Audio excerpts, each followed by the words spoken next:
Do you know what's the difference among look, see and watch? কারণ এই তিনটি শব্দের অর্থই হচ্ছে দেখা। তাহলে আমরা কখন কোন শব্দটি ব্যবহার করব?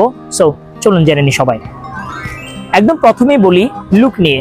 আমরা অনেক সময় মনোযোগ দিয়ে অনেক কিছু দেখে থাকি।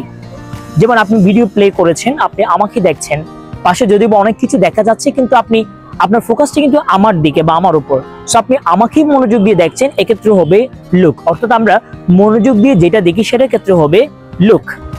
এবং আপনি কি খেয়াল করেছেন, আপনি যে আমাকে দেখছেন, আমার সাথে আমার আশেপাশে অনেক কিছু আছে যা আপনার চোখে পড়ে যাচ্ছে, কিন্তু আপনি সেগুলোর দিকে তাকাচ্ছেন না বা আপনি দেখতে চাচ্ছেন না, কিন্তু আপনি আমাকে দেখছেন, আমার সাথে সাথে পাশে জিনিসগুলো আপনার চোখে পড়ে যাচ্ছে, এক্ষেত্রে হবে সি।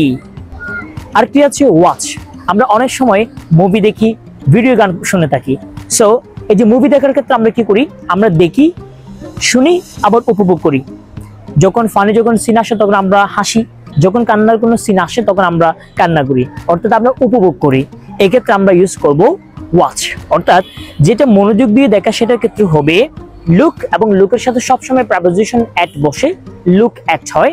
এবং যেটা আমরা মনোযোগ দিয়ে দেখি না কিন্তু আমাদের চোখে পড়ে যাই সেটার ক্ষেত্রে হবে সি। এবং যেটা আমরা দেখি, শুনি এবং উপভোগ করি সেটার ক্ষেত্রে হবে ওয়াচ। আশা করি বুঝতে পেরেছেন। Thank you very much.